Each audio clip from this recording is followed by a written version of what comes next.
हर एक डेकेड में हमें कोई ना कोई सुपरमैन का चेहरा नया देखने को मिलता है, कोई ना कोई नई सुपरमैन की मूवी आती है। हालांकि सारी की सारी सुपरमैन मूवी एक जैसी नहीं होती, लेकिन हर एक सुपरमैन मूवी का अपना एक पैटर्न होता है। हर एक सुपरमैन मूवी अपनी एक अलग छाप छोड़ के जाती है। हर एक सुपरमैन को प्ले करने वाला एक्टर उस डेकेड का फेमस एक्टर बनता है और उसकी अपनी एक कल्ट क्लासिक फॉलोइंग बनती है। लेकिन क्या डेविड कॉर्नस्वेट की सुपरमैन मूवी ने वो करिश्मा करके दिखाया है जो इससे पहले वाली सुपरमैन मूवीज ने करवाया था? क्या डेविड कॉर्नस्वेट बन पाएंगे अपने एक आइकॉनिक कैरेक्टर में, अपने एक आइकॉनिक सुपरमैन?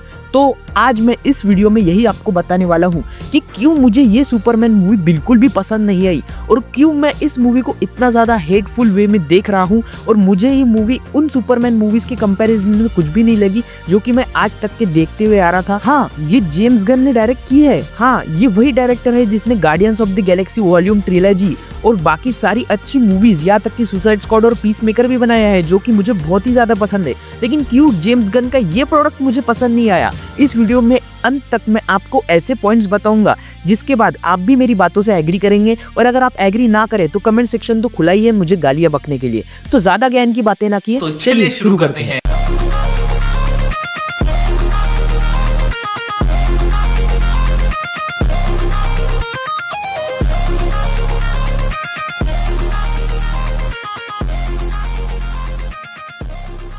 डे था 11 जुलाई। सारे सिनेफाइल्स हाइप अप हो रखे थे क्योंकि डीसी यूनिवर्स की अपनी एक नई शुरुआत होने जा रही थी with the director James Gunn himself. किसी ने नहीं सोचा था कि उनको कभी directed James Gunn Superman movie देखने को मिलेंगी। हाँ, मैं उसी मूवी की बात कर रहा हूँ जो कि कल थिएटर्स में रिलीज हो चुकी थी और मैंने कल उसका शो देखा 9 से 12 वाला। सही में मेरे एक्सपेक्टेशंस इस मूवी से बहुत ही ज्यादा थे, जेम्स गन से बहुत ही ज्यादा थे। लेकिन at the end of the movie जैसे ही मैं सिनेमा हॉल से उठा, मेरा सच में चेहरे पे एक डलनेस थी, क्योंकि मुझे वो सुपरमैन मूवी वैसी सुपरमैन मूवी लगी ही नहीं जिसे मैं एक्सपेक्ट करके जा रहा था। पहला point, what makes Superman a Superman? Superman जो होता है ना, वो एक आम आदमी होता है, जो कि जेम्स गन ने बखूबी दिखाया है। और जेम्स गन की सुपरमैन मूवी में बस वही चीजें हैं कि वो एक आम इंसान है, वो गॉड नहीं है, वो ह्यूमंस है, वो ह्यूमन से ज्यादा ह्यूमंस है। लेकिन सुपरमैन को उसकी यूनिकनेस देती है उसकी वो पर्सनैलिटी जो कि वो सुपरमैन के साथ कैरी करता है। जब वो क्लार्क केंट होता है तब भी वो ह्यूमन है, और जब वो सुपरमैन होता है तब भी वो ह्यूमन ही है भाई।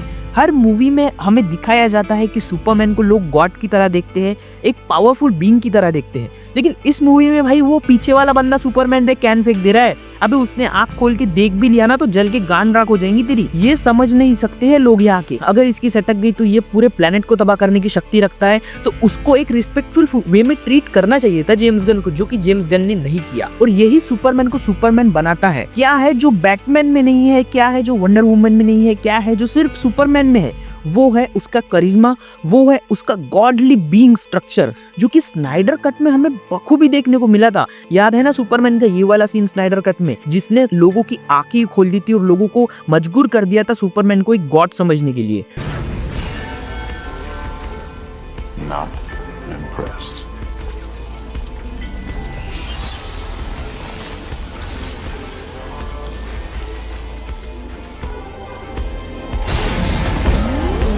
दूसरा पॉइंट, ओवर कैरेक्टर। ये कोई गार्डियंस ऑफ द गैलेक्सी नहीं थी, ये कोई सुसाइड स्क्वाड नहीं थी, तो क्या जरूरत थी इतने सारे कैरेक्टर्स डालने की? हाँ, मुझे पता है कि मूवी सुपरमैन की है तो सबको 2-2.5 मिनट के लिए भी दिखा दिया और एक अच्छा कैरेक्टर प्रोवाइड किया तो भी उनका एक पर्पस फिल हो जाता है मूवी में। लेकिन ये सुपरमैन की मूवी है। अभी आप पिछली सुपरमैन की मूवीज निकाल के देख लो, उसमें सुपरमैन के अलावा इंपॉर्टेंट कैरेक्टर्स थे ही कौन? उसके विलन्स को छोड़ दिया जाए तो भाई क्या जरूरत थी उसमें मेटामॉर्फो डालने की, उसमें मिस्टर टेरिफिक डालने की, उसमें ग्रीन लैंटर्न डालने की, उसमें हॉकगर्ल डालने की? नहीं थी जरूरत। सुपरमैन अपनी मूवी को खुद कैरी कर सकता है विदाउट दोस क्रिंजी कैरेक्टर्स। मुझे क्रिंज लग रहा था भाई वो सारे कैरेक्टर्स का होना। हाँ, अब आप बोलोगे कि मेटामॉर्फो कितना अच्छा लगा भाई, वो मिस्टर टेरिफिक कितना अच्छा लगा भाई। वो आपको अच्छे लगेंगे क्योंकि जेम्स गन का ये स्टाइल ही है कि उन कैरेक्टर्स को उठाओ जो कि कॉमिक बुक में तो छोड़ो, किसी ने उनका नाम भी नहीं सुना, वो अननोन हो, ताकि जेम्स गन उनको कैसे भी प्रेजेंट करे तो उसकी एक आपके दिमाग में इमेज ना हो। ठीक है, मैं आपको एक एग्जांपल देता हूँ,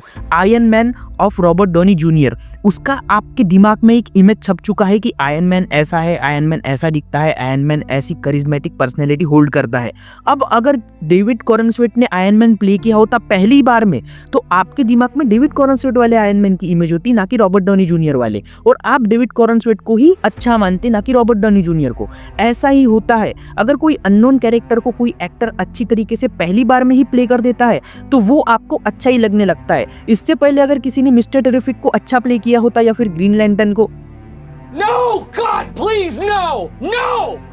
No! चलो उस बात को छोड़ देते हैं, या फिर किसी और सुपर हीरो को जो कि पहली बार दिख रहा है उसको अच्छा प्ले कर लिया होता, तो आप भी बोलते कि मिस्टर टेरिफिक में उतना मजा नहीं आया। लेकिन क्योंकि ये मिस्टर टेरिफिक की पहली लाइव एक्शन अपीयरेंस थी, तो इसलिए आपको मिस्टर टेरिफिक के साथ साथ वो सब कैरेक्टर्स भी अच्छे लगे जो कि पहली बार अपना लाइव एक्शन डेब्यू कर रहे थे।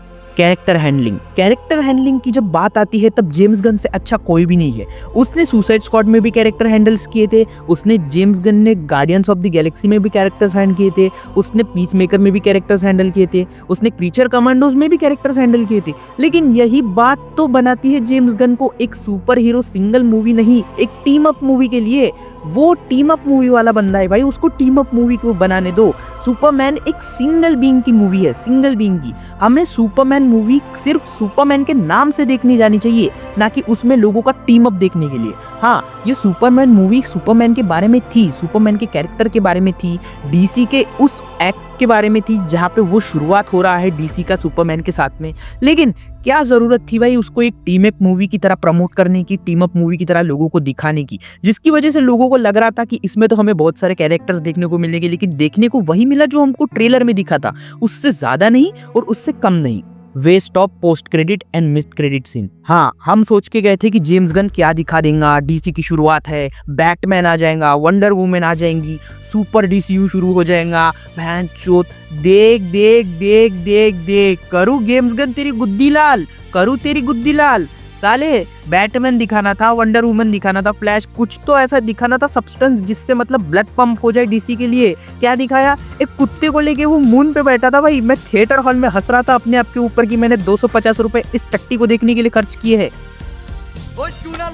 वो बस वो क्या बोलूं भाई, नेशनल जियोग्राफिक पे इससे अच्छी धरती दिख जाती है भाई मेरे को। नेशनल जियोग्राफिक पे भाई वो मून पे बैठा हुआ वो कुत्ते के साथ बतिया रहा था और वो कुत्ता उसको हक कर रहा था। यही सेम चीज तो हमें पीस मेकर में भी देखने को मिली थी, बस कुत्ते की जगह पे वो ईगल था। और सेकंड वाला पोस्ट क्रेडिट सीन, देख देख देख देख, करूँ बेटा जेम्स गन तेरी फिर से गुद्दी लाल। क्या कर रहा था वो, क्या कर रहा था? दूसरे पोस्ट क्रेडिट सीन में एक बिल्डिंग को सीधा कर दिया था, तो उसको मेरे टिक मिस्टर टेरिफिक को बोल रहा था कि नहीं मुझे ये बिल्डिंग अच्छी नहीं लग रही। हाँ, तेरे को ये अच्छी नहीं लग रही? हाँ भाई मुझे ये अच्छी नहीं लग रही। ये पोस्ट क्रेडिट सीन है, ये पोस्ट क्रेडिट सीन है। अब तुम बोल रहे हो कि मार्वल से कंपेयर मत करो। भाई मार्वल का जब स्टार्टिंग हुआ था तब उनके पास कुछ भी नहीं था, फिर भी उन्होंने आयरन मैन की एंडिंग में अवेंजर्स को टीज किया था, अवेंजर्स को, और निक फ्यूरी को लाया था आयरन मैन की एंडिंग में। और पोस्ट क्रेडिट सीन में उन्होंने दिखाया था कि उनके फ्यूचर प्लान्स क्या है और वो क्या करने वाले हैं आगे जाके। इसीलिए मार्वल इतना सक्सेसफुल है। और इस डीसीयू के करता धरता जेम्स गन ने क्या किया, माई बाप ने उसको चांद पे जाके बिठा दिया। अब चांद पे बनेगी क्या जस्टिस लीग की अगली मूवी? हाँ, और दूसरे वाले में क्या किया, एक बिल्डिंग को बैठ के, मतलब क्या सिविल इंजीनियर है Superman, Clark Kent civil engineer है, जर्नलिज्म छोड़ दिया उसने। डेली प्लेनेट क्या कोई कंस्ट्रक्शन साइड है क्या? फिर ऐसा मत करो मेरी जान, लाइफ में कुछ अच्छा करो यार। क्या भाई दिमाग का मतलब भोसड़ा ही हो रखा था पूरा। मतलब पोस्ट क्रेडिट सीन में तो इसने इतना आ गया, मेरा इतना दिमाग खराब हुआ ना, मैं सच में कुछ बड़ा एक्सपेक्ट करके जा रहा था। ओवरऑल मूवी ओके ठीक है। अब मैं ज्यादा हार्श नहीं होता हूँ और आपको एक क्लियर कट ओपिनियन देता हूँ कि डीसीयू का फ्यूचर क्या होने वाला है और सुपरमैन मूवी कैसी थी। तो सुपरमैन मूवी जो है ना वो अच्छी है, ठीक है, आप एक बार को एंजॉय कर भी सकते हो अगर आपने पहले की सुपरमैन मूवीज नहीं देख रखी होंगी। मैंने सुपरमैन रिटर्न्स देखी थी, मैंने जो क्रिस्टोफर रीव्स वाली मूवीज है वो भी देख रखी थी, और मैंने the God the Henry Cavill की मूवी देख रखी थी। उसके बाद में मैंने डायरेक्टर्स कट भी देख रखे थे, इसलिए मुझे पता था कि स्नाइडर का विजन क्या था डीसी को लेके। इसीलिए मुझे इतनी डिसअपॉइंटमेंट हुई है इस सुपरमैन मूवी को लेके।